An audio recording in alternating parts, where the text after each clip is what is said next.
Welcome to Central Market, Hong Kong.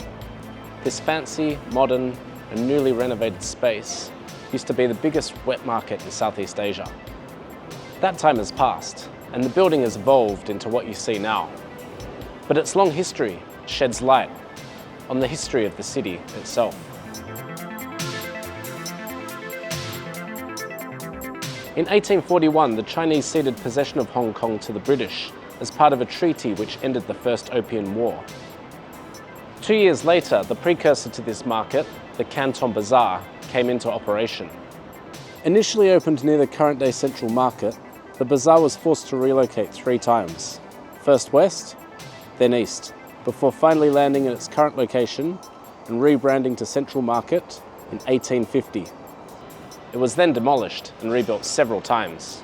In 1895, it was rebuilt as a Victorian-style structure, and then finally in 1937 was rebuilt again as the Bauhaus structure that you come to bear witness to today. It received a name change during the Japanese occupation of World War II, and it took until 1993 for the locals to rename it back to its former name. And we're not done yet. In the early 1990s, Hong Kong built the largest outdoor undercover escalator system in the world. The central mid-level escalators help locals with their daily commute. Hong Kong, if you didn't know, is built on the side of a mountain. A central elevated walkway connects the escalators with Victoria Harbour and cuts a channel right through the middle of this very market. And finally, a recent renovation transformed Central Market into this gentrified space. That's why I'm wearing my fancy shirt. Now let's go downstairs and eat some goose.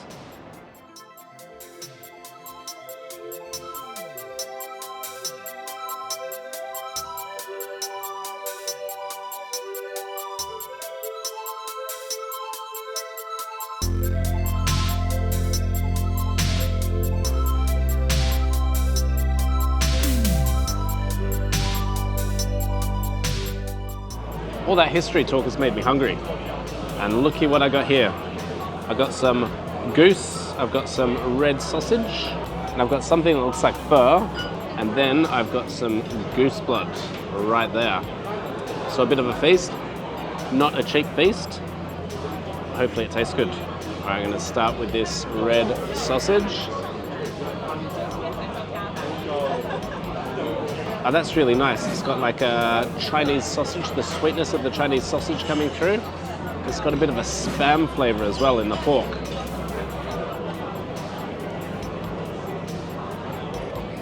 So I've never had goose before. This will be my first ever piece. I first saw goose eaten on Anthony Bourdain's No Reservations. He ate it as you would eat duck in the kind of hanging barbecue style. This is a little bit different. This is braised. But yeah, I've heard a lot of good things about goose, and this is my first ever try.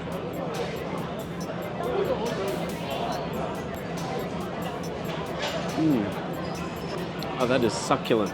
That is quite delicious. It's a bit gamier than duck, but it's a softer texture as well. Similar to duck though, but it trumps duck. Yeah, that's really delicious. Bourdain, you are right. Rest in peace, mate. All right, what have we got on the side here? Just some sweet and vinegary pickled vegetable of some description. All right, let's get on with it. Okay, next up we've got this pho-like soup with beef ribs. Except it's not a pho-like soup, it is a beef stock, but it's got a Szechuan flavor about it. So let's go right in. Not too spicy, a very light broth. Not as hearty as a pho. It tastes like, I guess, watered down pho, but then you get the Szechuan peppercorn flavor coming through. So a little bit numbing. I can get around that. And then the beef rib. Finely sliced, plus the garlic and chili on top. And let's hit these vermicelli noodles.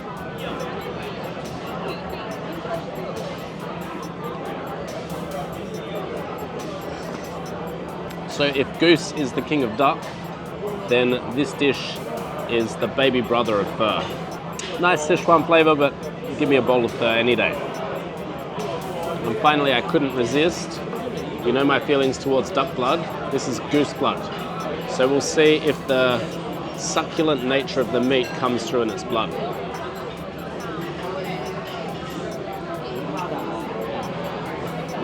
That is some absolutely delicious blood there, very similar to duck blood, but that's as good as the best duck blood I've had, I think. And let's try this stock that it's in. Like a mild braised stock flavor with garlic. And that is that, an expensive meal here in Hong Kong, and you leave the rest to me, okay?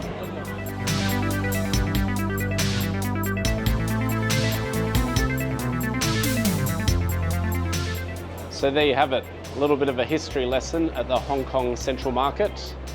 Some food in that delicious goose and the goose blood, and also that Chinese sausage was quite delicious.